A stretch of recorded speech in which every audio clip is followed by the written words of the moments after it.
Nubook 1, From Then to Now, Part 32.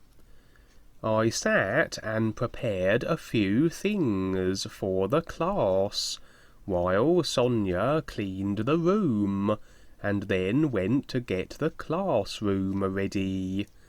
Right on time, the children began to arrive. Little Susan was one of the first ones to come into the room. "Mr. Goldenwing and Miss Sonia," she said. "It's Mrs. Goldenwing now, Susan." "Oh, great," said Susan, as she hugged Sonia. Then the rest of the class came in, and were all seated. Sonia and I went to the head of the class. "Good morning, all of you smiling faces. We have a surprise for you. Miss Sonia and I were married, and we will both be teaching for all of you," I said. Then the children began to clap and laugh with us. Susan raised her hand, and then stood up and asked, "Does Mrs. Sonia go to the inner too?" And then the class was silent for a moment, and she said, "I sure do, all the time, with Mr. Goldenwing." Then the entire class clapped again, and did a little yelling. I had to calm them down a bit, but it was such fun to experience their young hearts. It would be my guess that most of you had some real experiences during the holiday, I said. Everyone began to talk at once, so I had to calm them down again. Sonia and I had to laugh, because everyone in the class was great. "Who wants to go first with their adventure?" I asked. One of the boys raised his hand. "Stand up, Jeremy, and tell us what you experienced," I said. "Well, Mr. Goldenwing, I tried what Susan did. The first night I was in a funny place, where some strange people were chasing me. I don't know why, because I had no money. Then there were some other funny things that took place, and that was it. But the second night, I really wanted to go to the city in the clouds, so I thought real hard, and imagined what it would be like flying through the sky, and then it happened. I was suddenly in the sky, and I was flying. I was a little nervous at first, but then this man came along and said to follow him to the city in the clouds, so I did. We flew up in the sky and over these huge clouds until I saw these giant castles with all this green lawn around them. I followed the man down to the ground, where there were people waiting to meet us.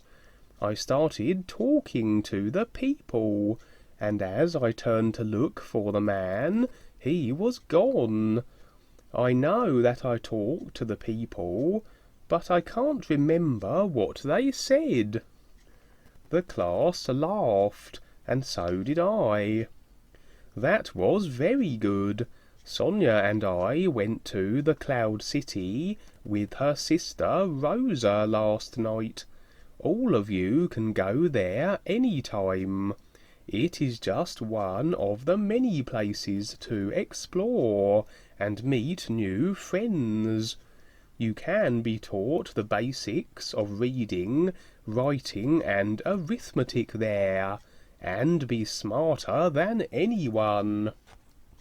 You can also go to their storehouse of files and read about real-world history and what really happened, as opposed to the edited history books that you find on the earth.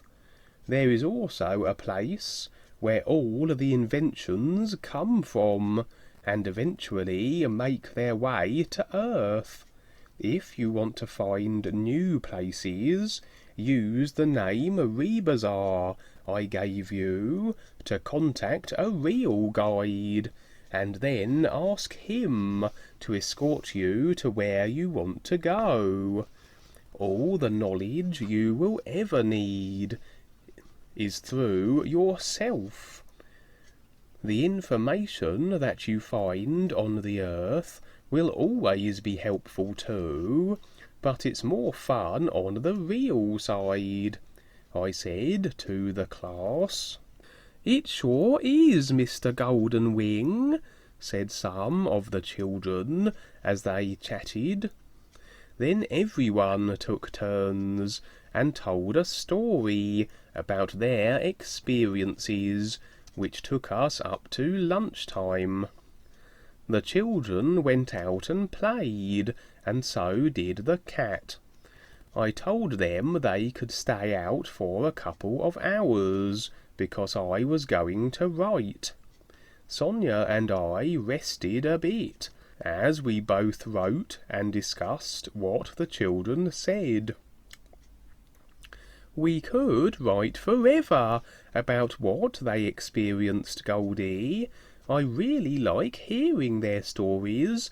They are so genuine, said Sonia. The fun part is they will be learning a lot from the other side, so we will have more time to do what we want to. I like what they are doing, because it makes it all so much more real for all of us, I said. After the children came back in, they were so tired, so I let them all lie on the floor and take a nap. I was a little tired myself, so Sonia and I lay down for a while. After nap time, it was almost time to go home, so I let the children go home early. They didn't have any homework, because they were doing most of their assignments in their dreams. Now that I showed them the easy way to learn, I wondered what I was going to teach them. I asked Sonia, and she said we would all keep busy with writing and art, and those things that opened their creative awareness. That evening, Sonia and I went and met Rosa for dinner. There was a Mexican restaurant near the outside of town. From the looks of it, I liked the natural design it had. It wasn't real fancy, like the other place we first went to. We arrived first, and found a place to sit. Then, a few moments later, Rosa came and sat with us. "Hello, Rosa," said Sonia, as she gave her a hug before sitting down. "Hello, you two wonderful friends. I have something so marvellous to tell you," she said. "I know. It's about your cloud experience, isn't it?" asked Sonia. "Yes, it is. I remember the experience very well. After you two left me in the clouds, I met some people, and they showed me around. There is so much more there than you can imagine. I met this wonderful man that is tall and handsome. He showed me around also.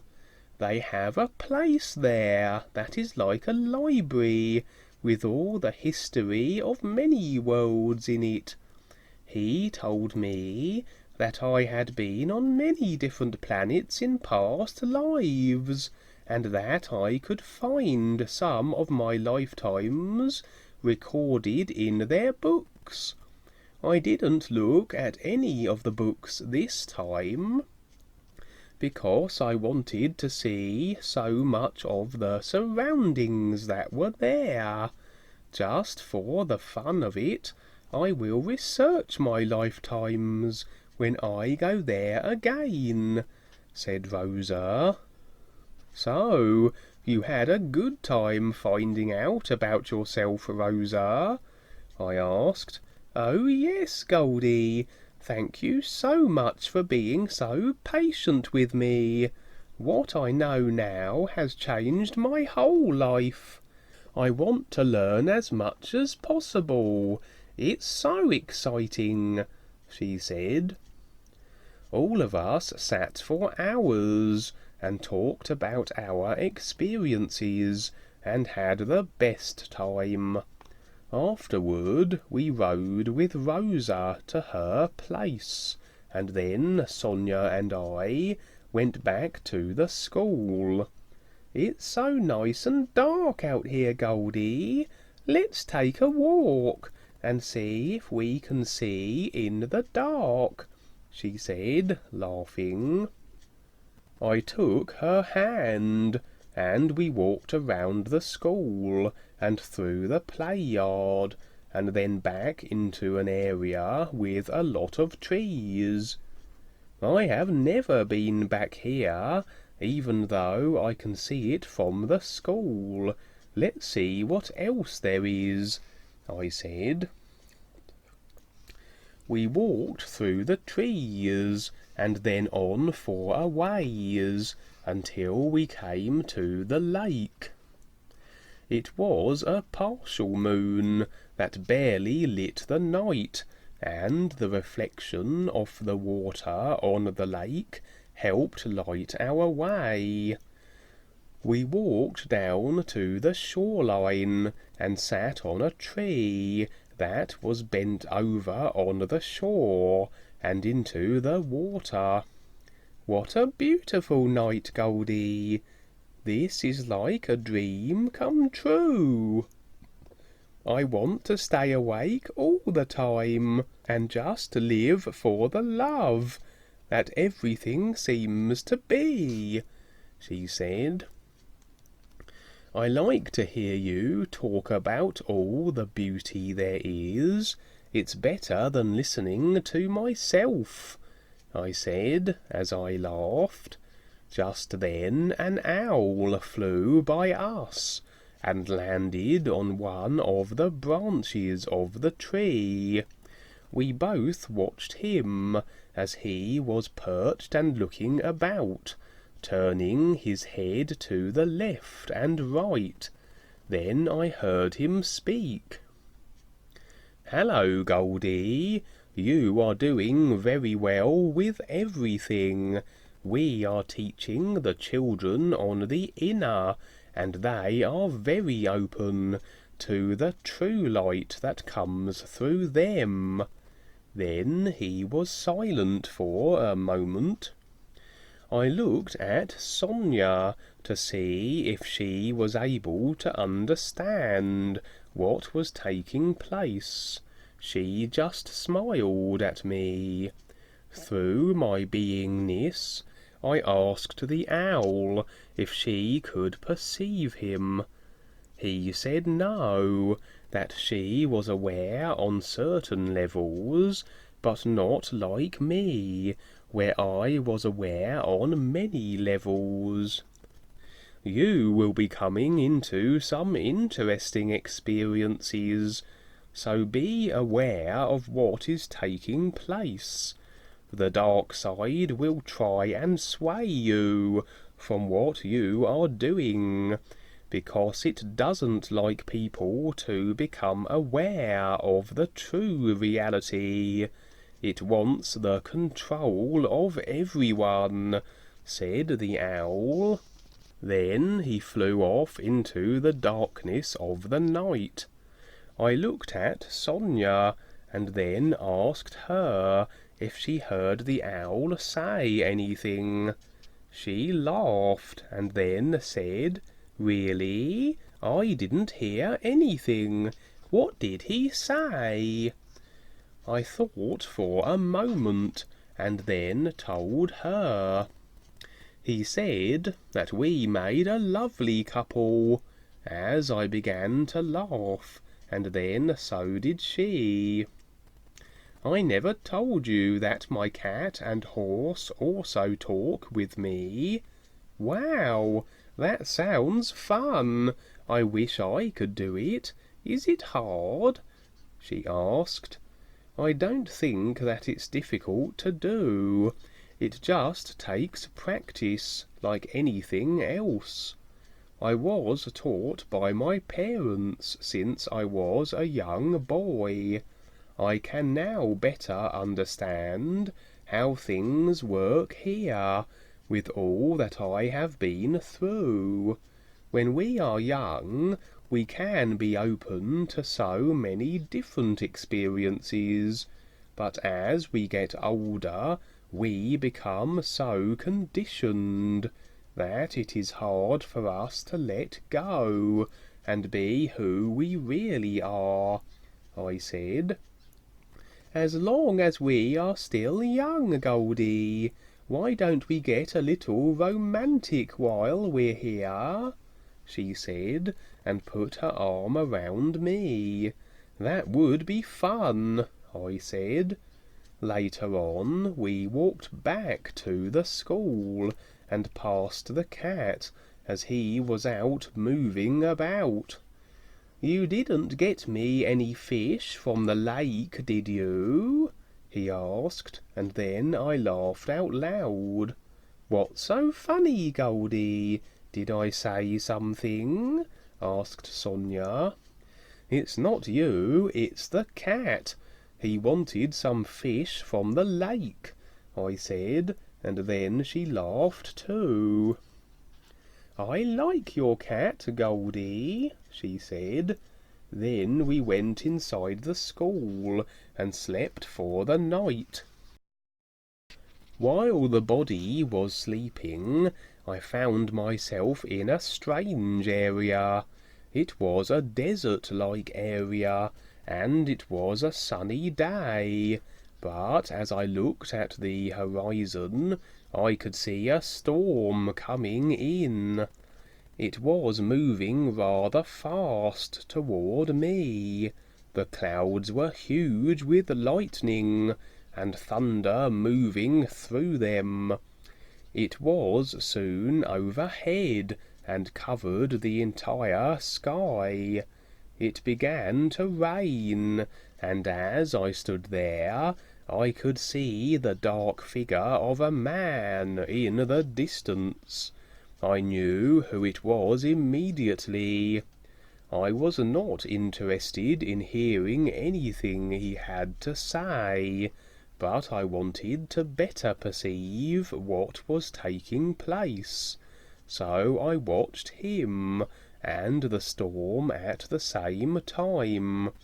As I watched, I began to realize that it was all a show, especially when I noticed that I was not getting wet from the rain. This is what the owl was talking about. I knew this scene was something that would be played out in my earth life, because of what I was presenting to others. I thought about the children and the happy experiences they were having. I knew the dark side of human nature would have a justifiable reason to contest what I was doing. I realized that I had become very strong and was able to withstand what was taking place. He didn't say anything at first, but stood and watched me. This entire experience was a very good training for me. I was now so much more aware than I was when I first met this part of life. My greater awareness was my new strength. Then he spoke. "I will be coming soon, so you had better run to save yourself, Indian boy," he said, with a mockery in his voice. I didn't say a word, but stood my ground. The storm began to rage on, but I didn't move. I was feeling so very strong that I actually wanted the confrontation. I could sense this side of life that many people go after, the power to control, and to have things instead of being free. His false power was that of fear and control, with the illusions he created, like those of his earthly followers, who ployed people into believing in the structured authorities. I could easily see how he controls most of the people on the earth. I know that it takes more than being a good person to experience reality. Just like Jesus said about the meek inheriting the earth, those that just agree with their happy lives will return to the earth for more lifetimes. Rebazar Tars has taught me that it takes a lot more than just being good to enter the higher levels. It takes courage to live for what is real, something that most are not aware of because of how they have been taught. The dark figure raised his arms in disgust, and then turned and walked away, gradually fading into the surroundings until the storm dissipated. It wasn't long before the sun was out again, and there was no water on the ground to be found, only new green grass growing all around. I immediately flew into the sky and to the ocean, where I met Sonia and Rebazar Tars on the beach.